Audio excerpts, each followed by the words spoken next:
Assalamualaikum warahmatullahi wabarakatuh.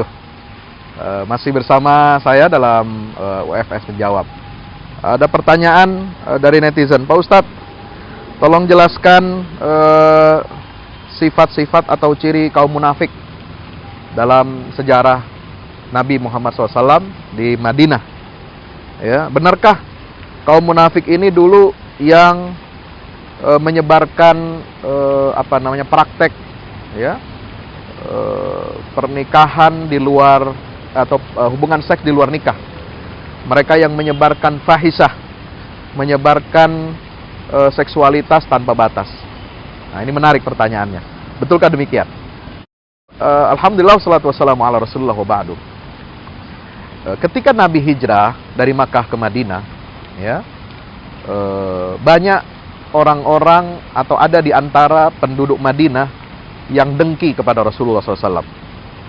Ya, orang-orang muhajirin yang hijrah dari Makkah ke Madinah itu dinyatakan mereka terbebas dari sifat-sifat kemunafikan. Kenapa?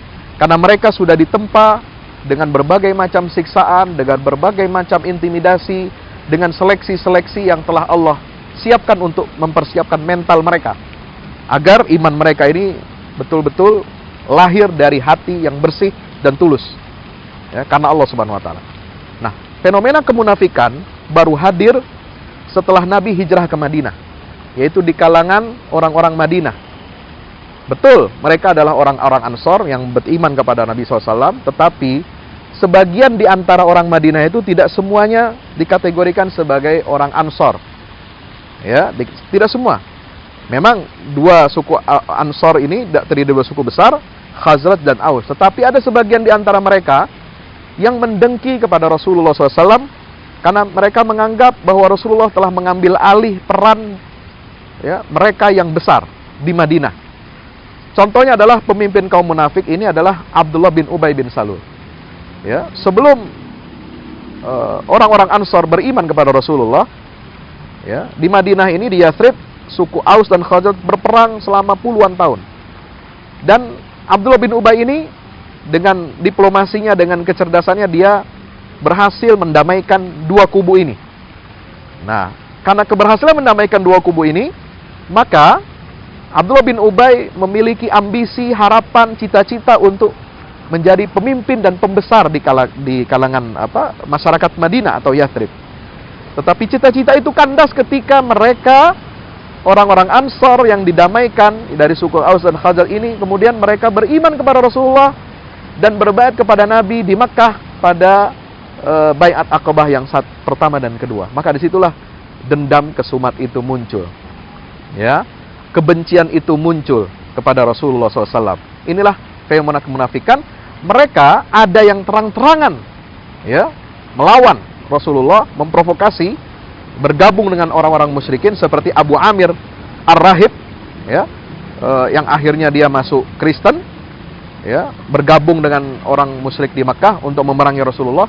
Tapi ada di antara mereka yang sembunyi-sembunyi, ya, kekufurannya disembunyikan dan dia menampakkan keislaman. Inilah seperti kelompok Abdullah bin Ubay bin Salul. Nah, di dalam Al-Quran diceritakan bagaimana sih karakter orang munafik ini dan makar mereka terhadap Islam dan kaum muslimin. Ya. Yang pertama, Al-Quran menyebut mereka mengingkari wahyu dan kerasulan Muhammad SAW. Ini ada dalam surah Al-Baqarah ayat 142 tentang pemindahan arah kiblat. Mereka menghina dan mengejek. Kenapa arah kiblat itu pindah dari Masjidil Aqsa ke Masjidil Haram? Kemudian di dalam surah At-Taubah ayat 45, 74 dan 127, kedua, mereka menolak untuk berhukum kepada syariat Islam, ya, berhukum kepada wahyu Allah Subhanahu wa taala. Seperti di dalam surah An-Nisa ayat 60-65 bisa dicek. Kemudian surah An-Nur, ya, ayat 47 sampai 50. Itu yang kedua. Yang ketiga, karakter mereka untuk membunuh Islam, untuk menghancurkan Islam dari dalam adalah mereka memberikan loyalitas kepada kaum kafir. Mereka jadikan orang kafir Yahudi itu sebagai pemimpin, sebagai sekutu, ya, sebagai teman setia.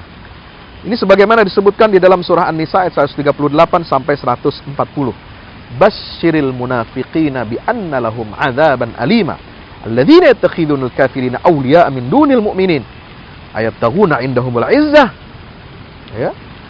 Itu kecaman Allah terhadap orang munafik yang memberikan loyalitas kepada orang-orang Yahudi, orang-orang kafir. Yang keempat, mereka berupaya merobek-robek persatuan kaum muslimin. Ya.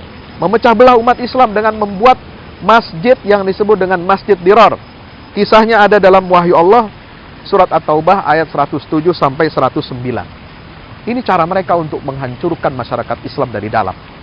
Dan yang lebih bahaya lagi, mereka suka menyebarkan perbuatan fahisyah, perbuatan keji di tengah komunitas orang beriman.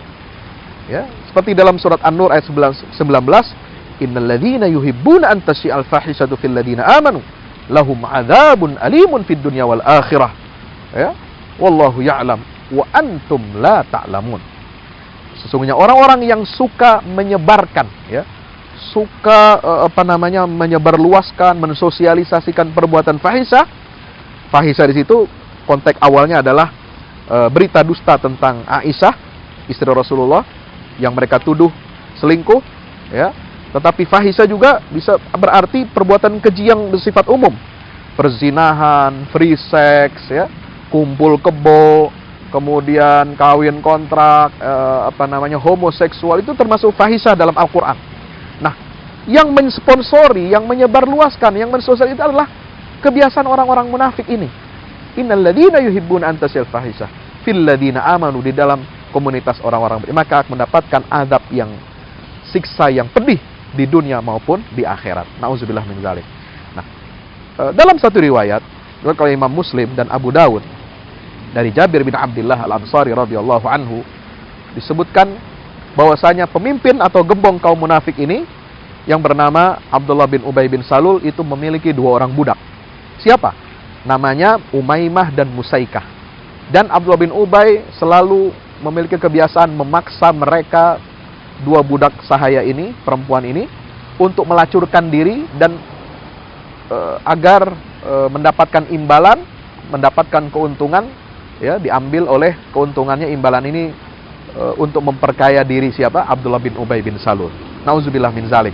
Sehingga 2 budak ini mengadu kepada Rasulullah karena mereka sudah beragama Islam, ya, mengadu kepada Rasulullah.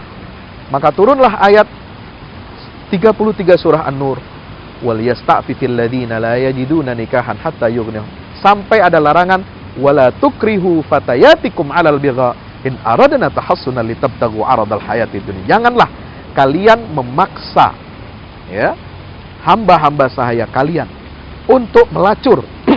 Padahal mereka menginginkan, ya, at-tahassun,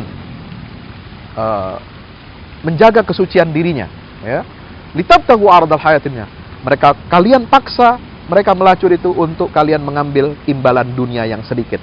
Nauzubillah min dzalik. Inilah sifat karakter orang munafik yang harus kita jauhi, harus kita waspadai. Jangan-jangan mereka masih banyak ada di sekitar kita, mempropagandakan kesesatan, pengingkaran terhadap wahyu dan kerasulan Muhammad SAW, memecah belah kaum muslimin, ya, kemudian mensponsori perbuatan-perbuatan keji, fahisyah, free sex, homoseksual dan lain sebagainya, ya, sampai mereka menolak untuk berhukum kepada syariat Allah Subhanahu wa taala. Waspadalah, waspadalah, waspadalah. Wassalamualaikum warahmatullahi wabarakatuh.